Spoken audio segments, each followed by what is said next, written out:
بسم اللہ الرحمن الرحیم نحمده ونصلي ونسلم على رسوله الكريم أما بعد فأعوذ بالله من الشيطان الرجيم بسم الله الرحمن الرحيم والسابقون الأولون من المهاجرين والأنصار والذين اتبعوهم بإحسان رضي الله عنهم ورضوا عنه۔ لفظ صحابہ صحابی کی جمع ہے جس کے معنی ساتھی کے ہے۔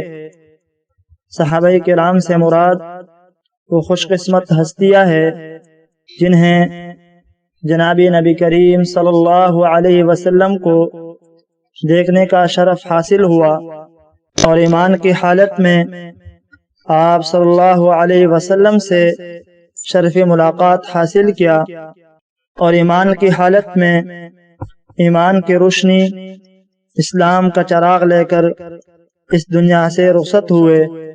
یہ وہ پاکیزہ جماعت ہے جس نے قرآن و حدیث کی تعلیمات اور ہدایات کو آنے والی نسلوں تک پہنچانے کا فریضہ سر انجام دیا۔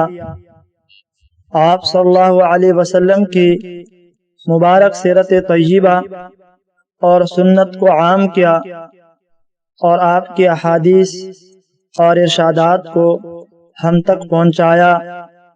حضرات صحابہ کرام کی پاکیزہ اور برگزیدہ جماعت کے ذریعے اسلام کا تعارف کرا دیا گیا۔ ان حضرات نے خدا کے کلمے اور قرآن و حدیث کی تعلیمات کو عام کرنے کے لیے پرچم اسلام کی سربلندی کے لیے تن من دھن کی قربانیاں دی۔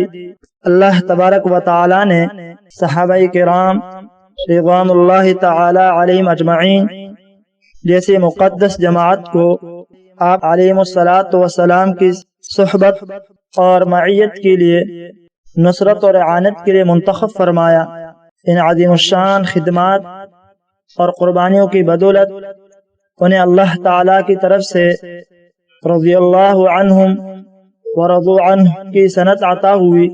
ان سے محبت کو دین کا جز قرار دیا گیا اور ان سے نفرت اور بغض کو نفاق اور طغیان سے تعبیر کیا گیا۔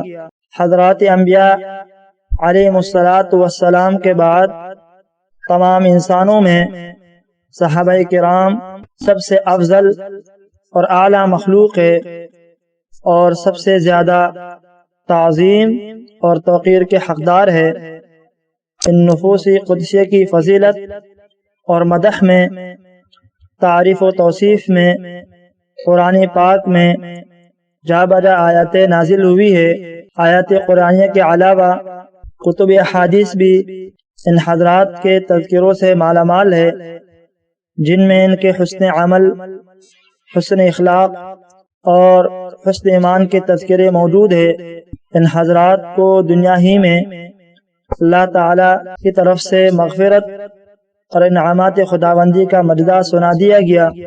اس لیے ہمیں چاہیے کہ ہم اپنے ذہنوں کو صحابہ کرام کی محبت سے منور کرنے کے لیے ان کے فضائل اور قربانیوں کو اور ان کے لازوال خدمات کو امت کے سامنے بیان کرے۔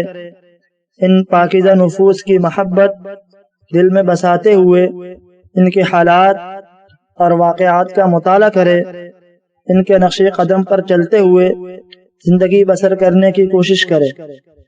وآخر دعوانا ان الحمد للہ رب العالمین۔